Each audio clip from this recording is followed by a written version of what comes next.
Hello from Poplar Forest. The Virginia Fun Seekers decided to come out today and take a look at Poplar Forest and to see Thomas Jefferson's retreat home.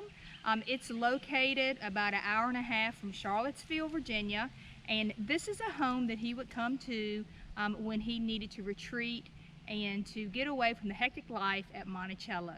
Are you looking forward to seeing the house today? I am. Yes. Let's go inside and check this place out. Let's go.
Uniqueness about this particular property is it has mounds. I don't know if you visited much in Virginia history, but you don't usually see mounds built in residences. Although George Washington and Mount Vernon built a mound up on the Potomac River, and he would go up and get some breeze off the river and spend some time sitting enjoying the view. Mr. Jefferson, of all things, in 1809, built a mound behind the White House. Someone built a residence that he didn't care for, the appearance of it, so to hide it, it's called the Jefferson Mound. Very not heard of very often, but it did block the view behind the White House. The mounds that you see here is dirt taken from the sunken lawn, from the dugout lawn. This was dug out in 1812 during the construction of the house. Wheelbarrow by enslaved labor, and I think if you go back to the economics of it, I think each one of those poor folks that pushed the wheelbarrow and piled the dirt up on the mound got 1/4 of 1 cent per wheelbarrow load. So you can see how long it would take to build those mounds based on that. But they were built by the enslaved folks, and actually Jefferson did pay some enslaved labor. The mounds have two purposes. The sunken lawn has two purposes.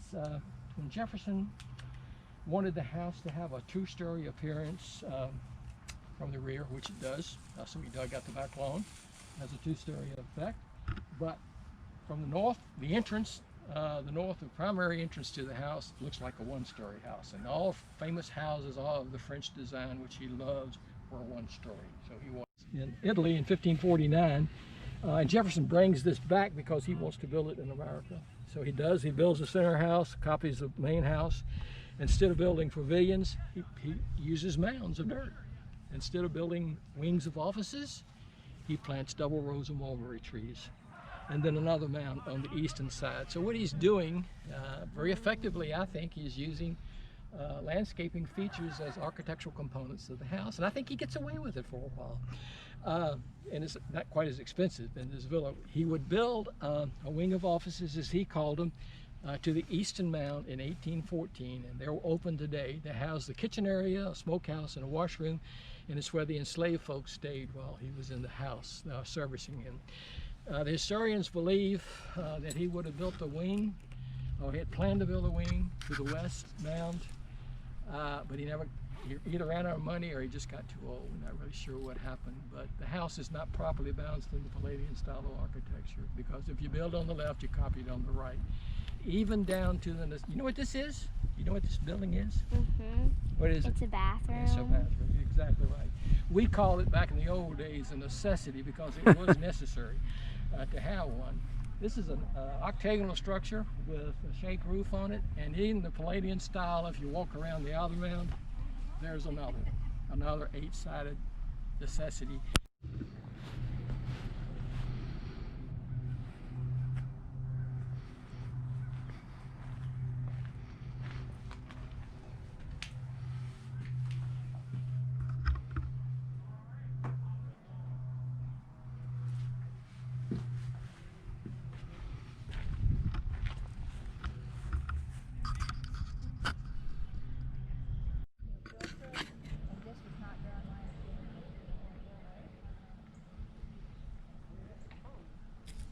But the Carriage turnaround that you're standing on is amazing.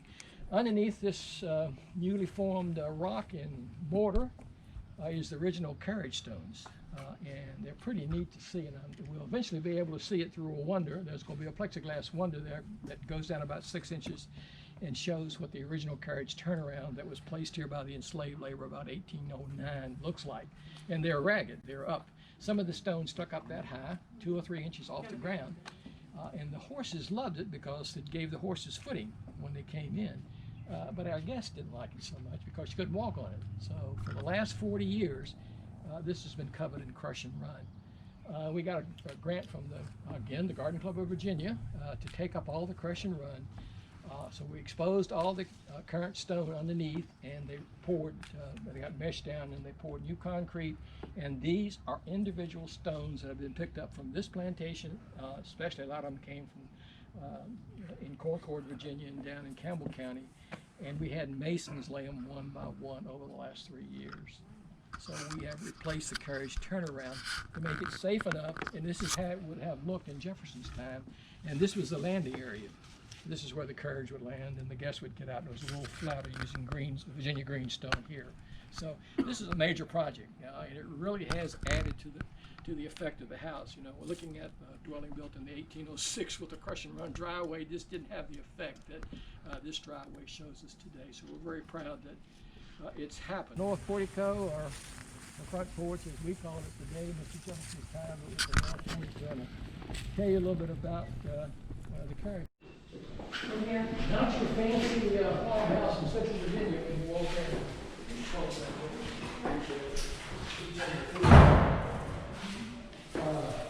That's called the Jefferson's bed chamber. That is not social distance. It's not big enough in that particular area. You're walking through Jefferson's bed chamber.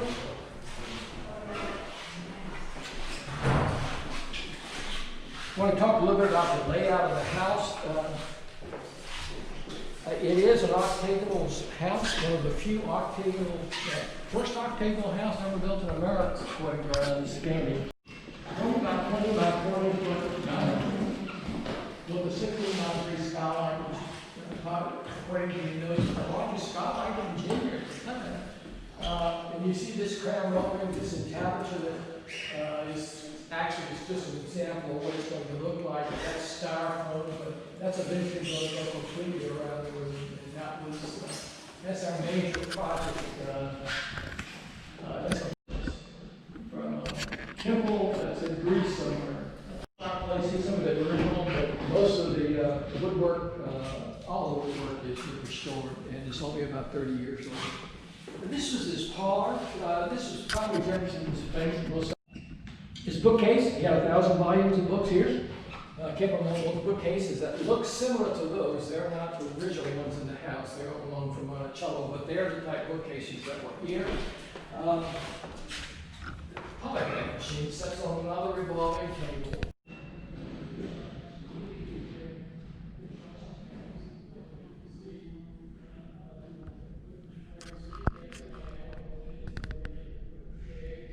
Right up from the original flooring. So we've got a lot of- That was built after Jefferson. Yes, yes, yes. You mean, Yeah. He built it, 1814. So he built one wing and not the other? Just didn't get around to it. Yeah. You know, times were tight.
Well, they have a little gift shop area. You can come in and they've got all kind of neat little figurines, some placemats, lots and lots of books.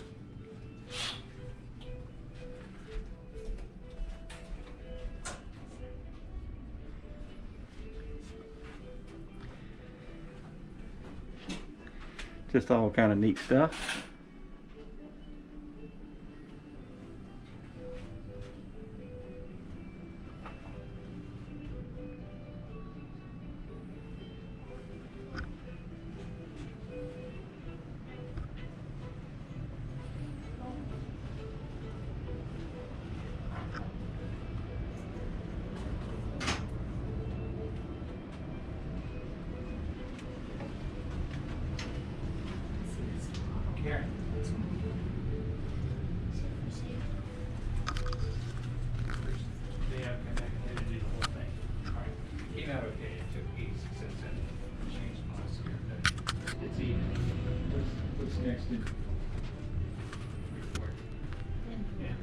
Wow, that was an interesting tour. What did you think of it, David? It was nice. It was nice to see how things were back in Thomas Jefferson's day. And you know what I found so interesting is so much of the building had burned, and then as they're trying to restore it, because 2 years after Thomas Jefferson's death, it was actually sold out of his family. And so people lived here until 1980. And so you have a house where people try to update and modernize, and they change things. So of course, using the different documents from Thomas Jefferson and different things that they have found here, that they're trying to restore it to its natural state of how it was during Jefferson's time. And it's really interesting to see all of that. It was. What did you think of it, Carly? It was so fun. I especially liked how they gave us a tour. That part was fun. Well, let's wrap it up from Thomas Jefferson's Poplar Forest home here in Bedford County. If you like this video, please go to it and give it a thumbs up. And make sure to like and subscribe and hit the notification bell so you can get the latest and greatest videos. Until next time. Thank you for watching and God bless.